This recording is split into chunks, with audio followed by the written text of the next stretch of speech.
Sebagai orang Kristen kalau kita kecewa, sebagai anak Tuhan kalau kita berlarut-larut dalam kesedihan, kita bukan patut dikasihani,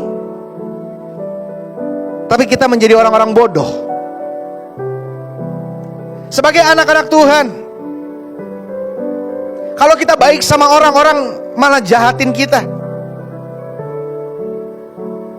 Dan kalau kita berlarut-larut dalam kekecewaan karena hal itu, berlarut-larut dalam kesedihan karena hal itu, kita yang bodoh. Karena kita sebagai anak-anak Tuhan dipersiapkan untuk tidak cengeng, dipersiapkan untuk tidak gampang kecewa, tidak gampang sedih, tidak gampang berlarut-larut. Karena itu kita sebagai orang percaya memiliki karakteristik khusus. Nah, ini yang hari ini saya akan bahas, yaitu karakteristik pengikut Kristus. Seperti apa sih karakteristik pengikut Kristus? What are the traits of a follower of Jesus? Coba sama-sama kita buka di Kisah Para Rasul, pasalnya yang keempat, ayatnya yang pertama. Kisah Para Rasul, pasalnya yang keempat, ayatnya yang pertama.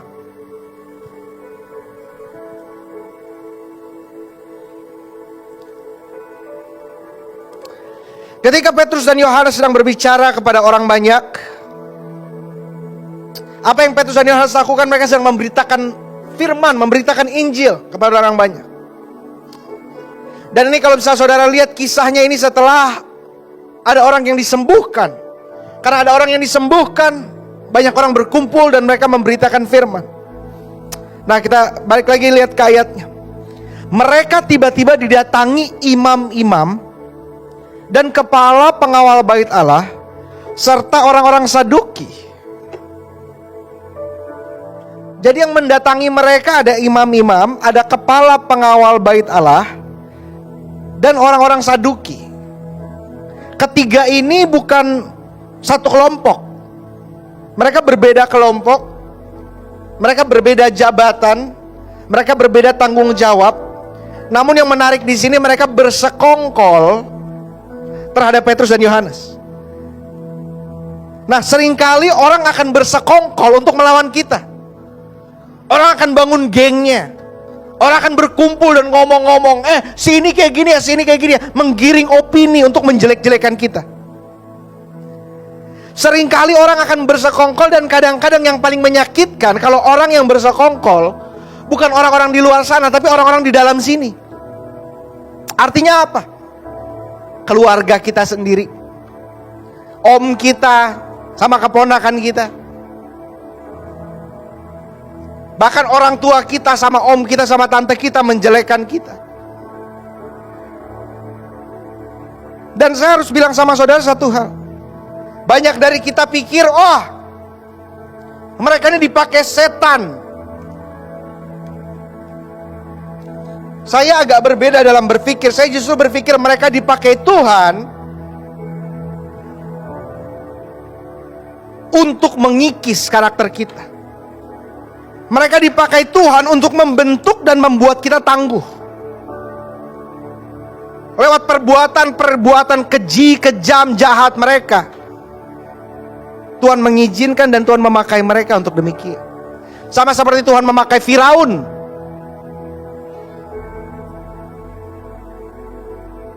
untuk menekan bangsa Israel dan menjadikan bangsa Israel berharap kepada Tuhan. Coba lihat ayat selanjutnya. Orang-orang itu sangat marah karena mereka mengajar orang banyak dan memberitakan bahwa dalam Yesus ada kebangkitan dari antara orang mati. Mereka ditangkap dan diserahkan ke dalam tahanan sampai keesokan harinya, karena hari telah malam. Saya mau bilang sama saudara, mereka memberitakan firman aja, memberitakan Injil aja, mereka melakukan apa yang Yesus suruh aja, masih ada orang yang gak suka.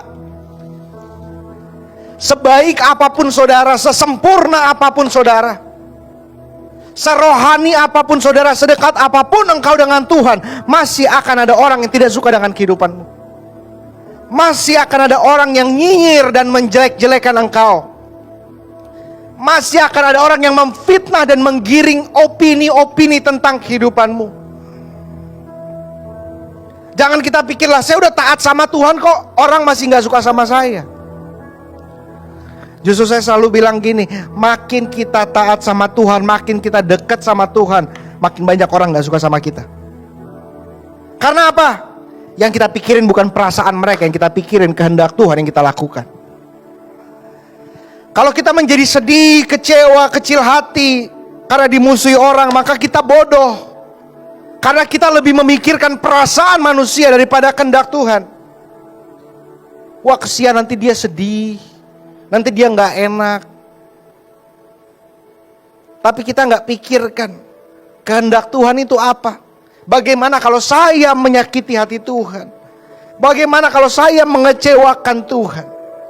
Itu yang harus jadi objektif utama kita, bukan perasaan manusia. Tapi mengenal, melakukan dan menghidupi kehendak Tuhan. Kita fokus, coba kita lihat di ayat yang ketiganya. Mereka ditangkap dan diserahkan ke dalam tahanan sampai keesokan harinya, karena hari telah malam. How far are you willing to sacrifice for the gospel?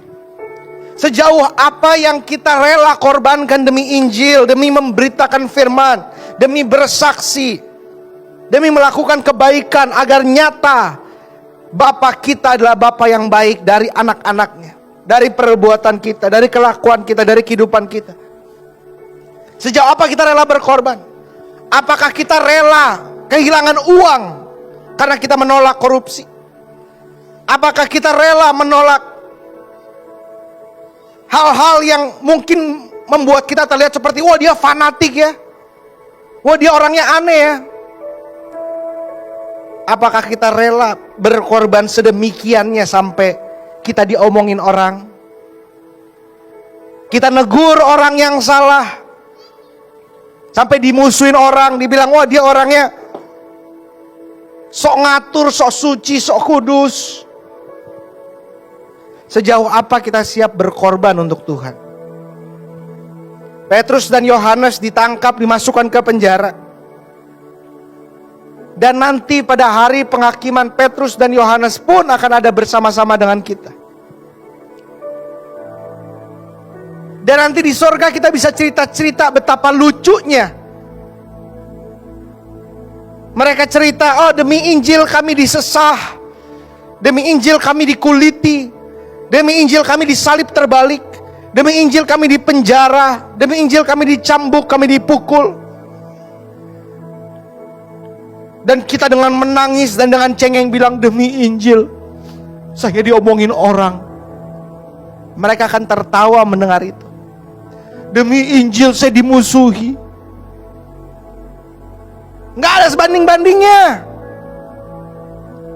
Makanya kita jadi anak Tuhan jangan cengeng.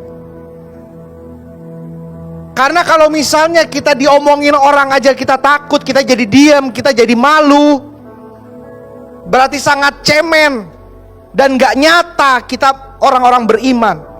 Karena kalau kita orang-orang beriman, kita lebih takut pada Tuhan daripada sama manusia. Coba lihat ayat selanjutnya, yang keempat. Mereka ditangkap, mereka diserahkan dalam tahanan, tetapi apapun yang terjadi pada Petrus dan Yohanes pada saat itu, tetapi di antara orang yang mendengar ajaran itu banyak yang menjadi percaya, sehingga jumlah mereka kira-kira 5.000 orang laki-laki. Saudara bayangin gak, mungkin saat itu Petrus dan Yohanes merasa gagal. Mungkin saat itu Petrus dan Yohanes merasa, ya udahlah, cuma ini yang kita bisa buat, ya udahlah, setidaknya kita udah beritakan firman, tapi ya apa yang kita bisa buat? Ya udahlah, kita sekarang ditangkap, mungkin kita kurang maksimal, mungkin kita kurang ini, mungkin kita kurang ini. Tetapi hasilnya 5.000 jiwa menjadi percaya. Saya mau bilang sama saudara suatu hal yang begitu penting. Hasil dan buah pelayanan itu urusan Tuhan. Hasil dan buah pelayanan itu urusan Tuhan. Urusan kita hanya taat, hidupi kebenaran, beritakan firman, dan menjadi saksi Yesus. Kita nggak tahu kapan orang akan bertobat, karena itu bukan pekerjaan kita, namun itu pekerjaan Roh Kudus. Semua bukan karena usaha kita, tapi itu semua pekerjaan Roh Kudus. Baru nanti ketika kita ada di sorga, kita dapat melihat hasil pelayanan kita. Tapi fokus kita hanya taat, fokus kita hanya berserah, fokus kita hanya melakukan apa yang Tuhan inginkan. Kita gak bisa merubah orang, tapi kita bisa berdoa buat dia setiap hari. Kita gak bisa merubah orang, tapi kita bisa kirim ayat kepada dia setiap hari. Kita gak bisa merubah suami kita, tapi kita bisa ajak dia berdoa. Kita bisa mendoakannya, kita bisa bacakan dia firman, kita bisa ajak dia untuk beribadah. Tetapi ultimately, terutama Roh Kuduslah yang bekerja. Lihat selanjutnya yang kelima. Pada keesokan harinya pemimpin-pemimpin Yahudi serta tua-tua dan ahli-ahli Taurat mengadakan sidang di Yerusalem. Dengan imam besar Hanas dan Kayafas, Yohanes dan Alexander dan semua orang lain termasuk keturunan imam besar. Ayat yang 7. Lalu Petrus dan Yohanes dihadapkan kepada sidang itu dan mulai diperiksa dengan pertanyaan ini. Dengan kuasa manakah atau dalam nama siapakah kamu bertindak demikian? Biasanya kan gitu kan? Kalau kita udah mulai mau nasehatin orang, kita mau mulai koreksi orang, kita mulai lakukan sesuatu yang benar, kita contohkan sesuatu yang benar, biasanya ini yang keluar dari mulut orang. Lu siapa sampai ceramahin gua? Lu udah sempurna, lu udah suci, lu udah rohani, lu udah kudus. Orang mencari status, orang mempertanyakan status, tapi kita gak usah pusing soal itu.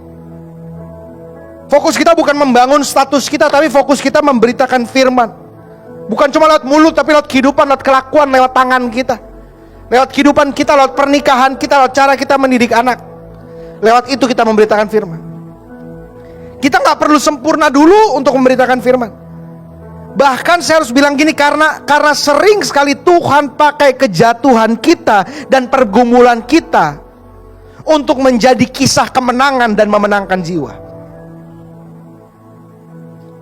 Tuhan mau seringkali memakai kesakitan kita menjadi kesaksian, agar nyata bukan karena usaha kita dan kehebatan kita, namun semua karena Tuhan, dan dalam kelemahanlah kuasanya menjadi sempurna. Makanya jangan pernah malu dengan pergumulan kita. Jangan pernah malu kalau kita pernah jatuh, karena Tuhan bisa pakai kisah yang sama untuk membangun iman orang lain. Lihat ayat selanjutnya, ayat yang 8. Maka jawab Petrus penuh dengan Roh Kudus, hai pemimpin-pemimpin umat dan tua-tua, jika kami sekarang harus diperiksa karena suatu kebajikan kepada seorang sakit, dan harus menerangkan dengan kuasa manakah orang itu disembuhkan, maka ketahuilah oleh kamu sekalian, oleh seluruh umat Israel, bahwa dalam nama Yesus Kristus orang Nazaret yang kamu salibkan, tetapi yang telah dibangkitkan Allah dari antara orang mati, bahwa oleh karena Yesus itulah orang ini berdiri dengan sehat sekarang di depan kamu. Yesus adalah batu yang dibuang oleh tukang-tukang bangunan, yaitu kamu sendiri, namun ia telah menjadi batu penjuru. Dan keselamatan tidak ada di dalam siapapun juga selain di dalam Dia. Sebab di dalam kolong langit ini tidak ada nama lain yang diberikan kepada manusia, dan olehnya kita dapat diselamatkan. Coba lihat yang 13, ini menarik. Ketika sidang itu melihat bukan kepintaran, bukan kehebatan, tapi keberanian. Ketika sidang itu melihat keberanian Petrus dan Yohanes, mereka melihat keberanian mereka, mereka melihat ketegasan, keyakinan mereka terhadap apa yang mereka percaya. Makanya kita, anak-anak Tuhan, bukan hanya harus menyampaikan dengan yakin dan dengan tegas firman Tuhan, tetapi hidup kita pun harus tegas, yakin, dan tidak kompromi dengan dosa. Hanya Kristus Yesus. Tidak ada tambahan lain. Yesus dan ini, Yesus dan itu, Yesus dan ini. No. Yang kita pegang hanya Kristus Yesus yang kita andalkan. Alkitab berkata demikian selanjutnya. Ketika sidang itu melihat keberanian Petrus dan Yohanes dan mengetahui bahwa keduanya orang biasa yang tidak terpelajar. Di mata dunia mereka orang biasa, di mata dunia mereka orang tidak terpelajar. Tetapi mereka bersama-sama dengan Yesus 3 tahun. Buat dunia itu gak ada artinya. Orang dekat Tuhan gak ada artinya. Sama aja sama orang lain, tetapi berbeda. Justru karena mereka bersama-sama dengan Kristus, itu yang membuat orang lain heran. Kenapa mereka dapat memiliki demikian hikmat? Karena kedekatannya dengan Tuhan. Dekat dengan Tuhan mengalahkan berpuluh-puluh tahun sekolah, karena permulaan hikmat adalah takut akan Tuhan. Orang pintar banyak, tapi orang pintar biasanya menghafal. Dia menghafal suatu kasus seperti ini, dan kalau ada kasus seperti ini harus berbuat ini. Kalau ada seperti ini harus berbuat ini. Kalau ini dia pikirkan untungnya seperti apa. Dia pikirkan bagaimana supaya dia yang terlihat dan sebagainya. Tetapi kita gak memikirkan demikian. Orang yang berhikmat beda. Orang yang berhikmat beda dengan orang pintar. Orang yang berhikmat lebih dicari daripada orang pintar. Dan permulaan hikmat adalah takut akan Tuhan. Kita lihat lagi di ayat 13. Ketika sidang itu melihat keberanian Petrus dan Yohanes dan mengetahui bahwa keduanya orang biasa yang tidak terpelajar, heranlah mereka. Dan mereka mengenal keduanya sebagai pengikut Yesus. Nah, pengikut Yesus dikenal orang dengan karakteristik spesifik, yaitu seperti Yesus. Mereka melihat ajarannya bukan cuma seperti Yesus nih, tapi juga mereka mengajarkan, menghidupi dan membagikan yang Yesus lakukan. Dari situ mereka lihat, oh ini murid-muridnya Yesus nih. Seperti Yesus dia. Begitu juga setiap kita diharapkan untuk menjadi seperti Kristus. Karena kita murid-muridnya. Karena kita anaknya. Orang dapat melihat Bapa lewat anaknya. Makanya Yesus bilang, semua dapat melihat Bapa melalui aku. Dan mestinya semua dapat melihat Kristus melalui anak-anaknya, itu kita. Coba lihat selanjutnya ayat yang ke-14. Tetapi karena mereka melihat orang yang disembuhkan itu berdiri di samping kedua rasul itu, mereka tidak dapat mengatakan apa-apa untuk membantahnya. Nah, ini pentingnya nih. Mujizat Tuhan, kuasa Tuhan, perubahan dalam kehidupan seseorang, pertobatan dan kesaksian seseorang menjadi tanda nyata yang tidak bisa dibantah oleh orang bahwa Tuhan berkuasa dan kita anak-anaknya. Di mana kesaksian otentik, kesaksian nyata adalah bukti bahwa bukan cuma Tuhan mengasihi kita, namun Tuhan sanggup dan mau melakukan mujizat. Karena itu kita harus tahu, kedekatan kita dengan Tuhan tidak sia-sia.